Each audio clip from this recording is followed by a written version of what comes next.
What's up, YouTube? Kristo here, and I've got big review for you. My number one for niche spring 2016.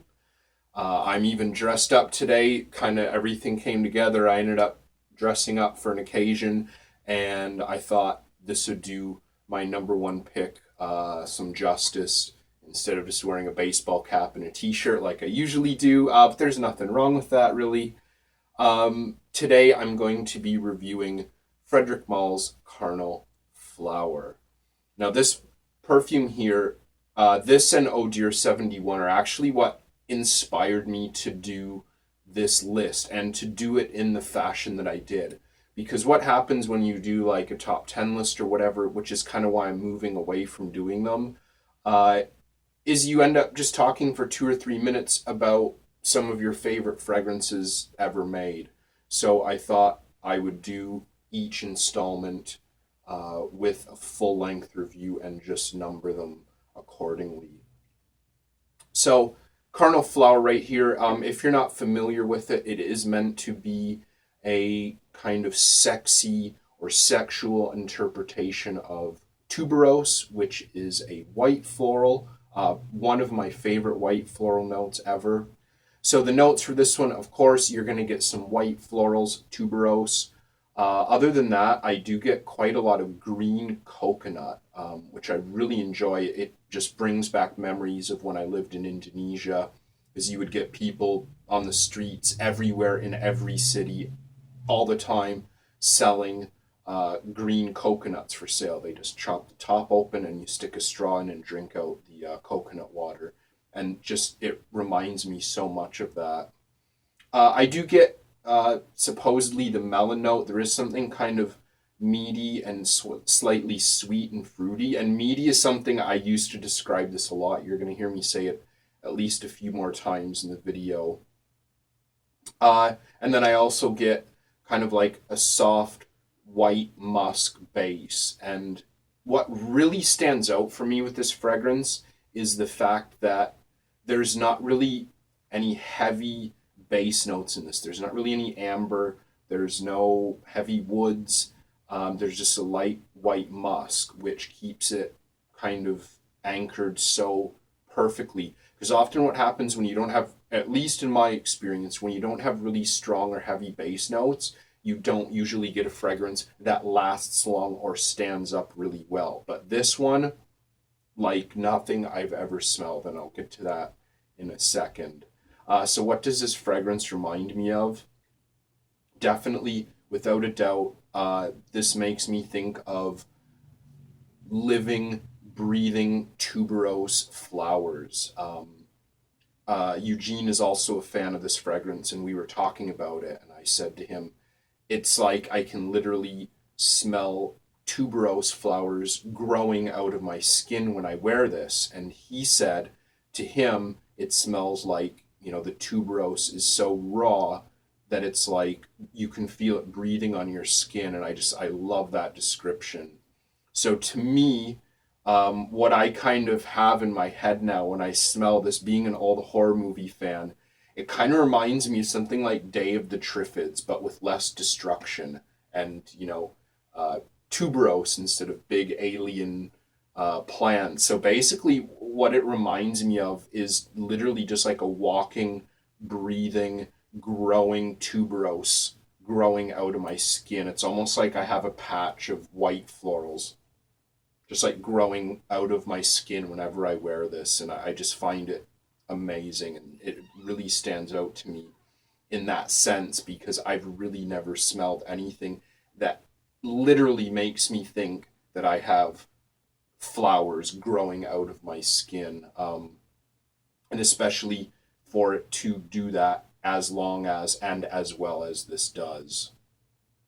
So in terms of performance on this, for something that it is honestly kind of transparent and quite soft and seemingly delicate, this stuff lasts a long time.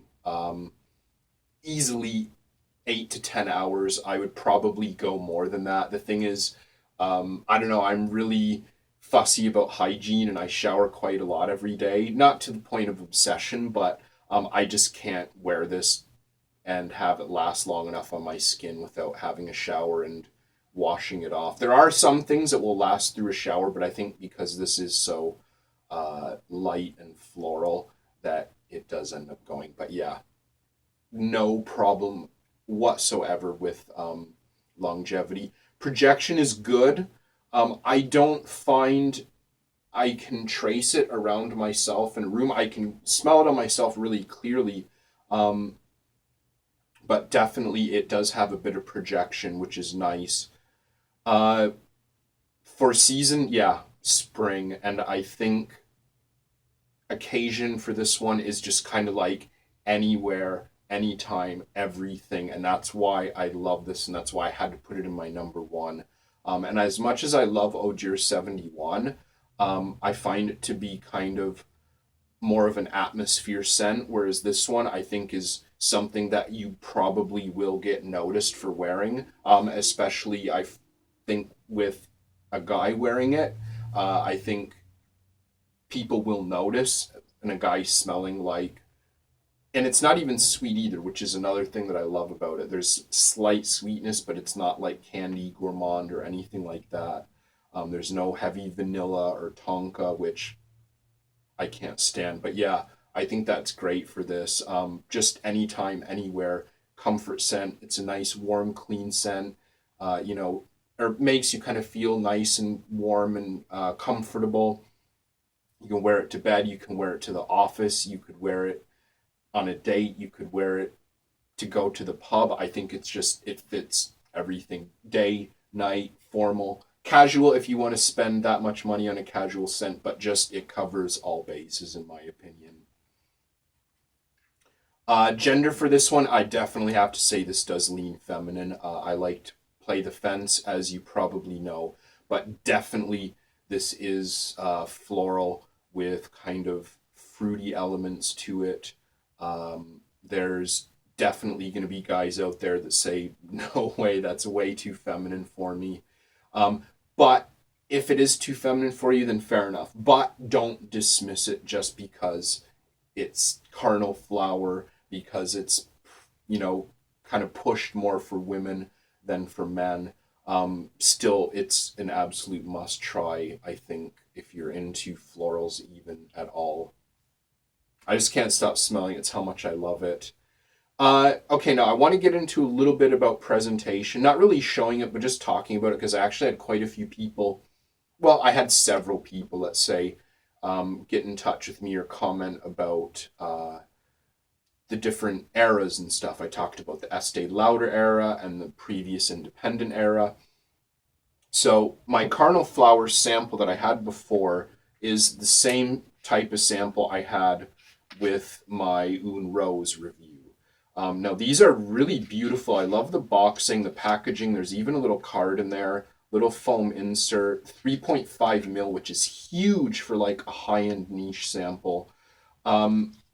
But these, at least the ones that I got, are definitely Estee Lauder era, which in my limited experience are very inferior to the pre-Estee Lauder era. Now, the only sample I have, and it's not of Carnal Flower, it's Iris Poudre, which I love. This is, as you can see, completely different packaging. This is just a carded sample, 2 mil, but this is definitely pre-Estee Lauder era. So that's just kind of a reference for, a couple of the samples. Now, I don't actually have the sleeve for this. I bought it used, and it didn't come with the red sleeve, sadly. But these are all standard boxes, 100 ml boxes for all of the fragrances. They're interchangeable completely. Now, one thing I want to mention about my bottle, and I'm not even going to try to show it because my camera will almost certainly not pick it up. I have 4 official Frederic Malle bottles, all different fragrances. And this one here, they all seem to have at least some little difference in them. And this is the only one I have that actually has a production date and serial code stamped on the bottom or etched in the bottom. So my bottle here is made in 2011, which is kind of surprising because this has the printed on white label, as opposed to the ones that are debosed, which are the older formulas. So there must be a lot of complexities to eras and packaging and stuff. They've all got slightly different fonts and colors and typeface and stuff. So yeah, there's definitely a lot going on, and it's actually quite complex to get into. But this is definitely pre-Estee Lauder era. My sample of Estee Lauder era Carnal Flower, honestly, I can't pick up that much difference. So hopefully they didn't mess this one up as much. I haven't really used it, to be honest, because I ended up getting a bottle fairly soon after I got my sample. Now, here's the bad part. Pricing for this one, especially if you're in Canada, is insane. 100 ml bottle, retail, which I did not pay for this, I assure you, is 610 Canadian dollars, plus tax, of course. 50 mil is, I believe, $200 less than that, so I believe it's 410 for a 50 ml bottle, so it's really not even that much of a saving.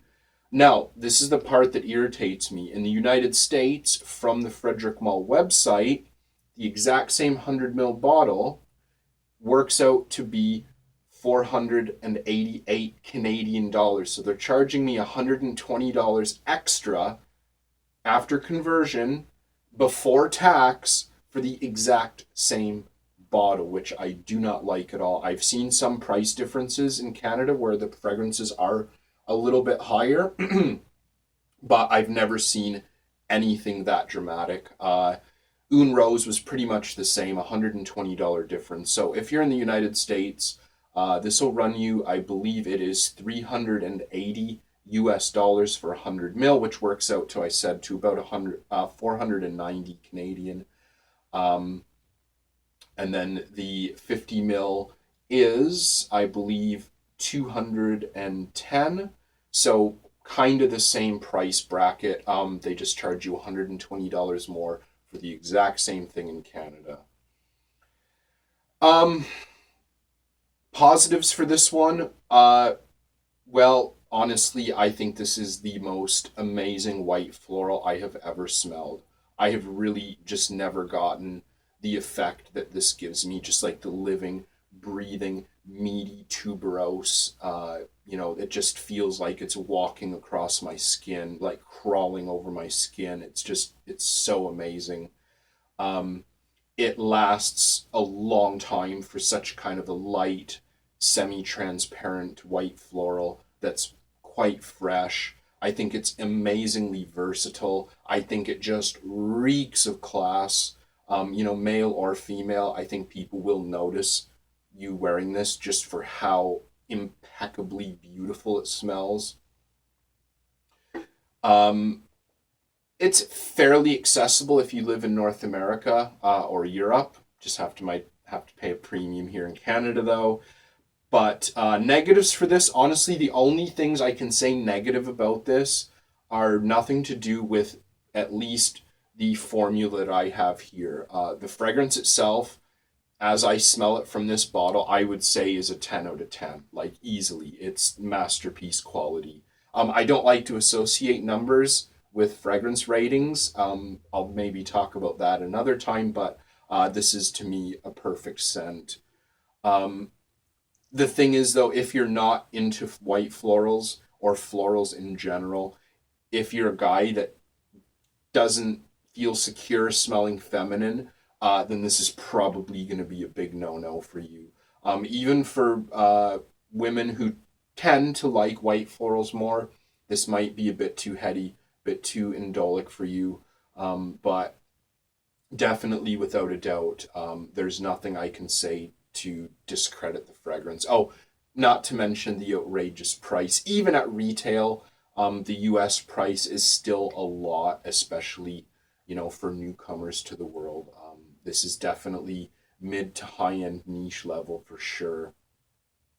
Overall, I love this, and I've been so happy to be wearing this in the spring. I bought this kind of towards the end of the winter, And it just kind of kept getting colder and colder. We had like a really moderate winter, and I got this, and then it just got really cold quickly, and I couldn't wear it too much. But yeah, I'm loving this. I'm wearing this all the time. I wear it out. I wear it around the house. I'll wear it before I go to bed.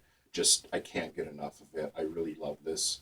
And it is one of the very few fragrances that I can consider a masterpiece, you know, myself personally at least. So there you go. I'd love to hear your thoughts, especially for the gentlemen out there that wear this, that love it. I know this has a lot of gentleman followers, some guys that are really heavily into this, myself included.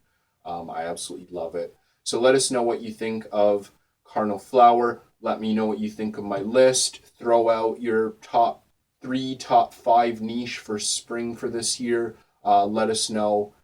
Thanks so much for watching, and, you know, I'll see you again with something new in the near future.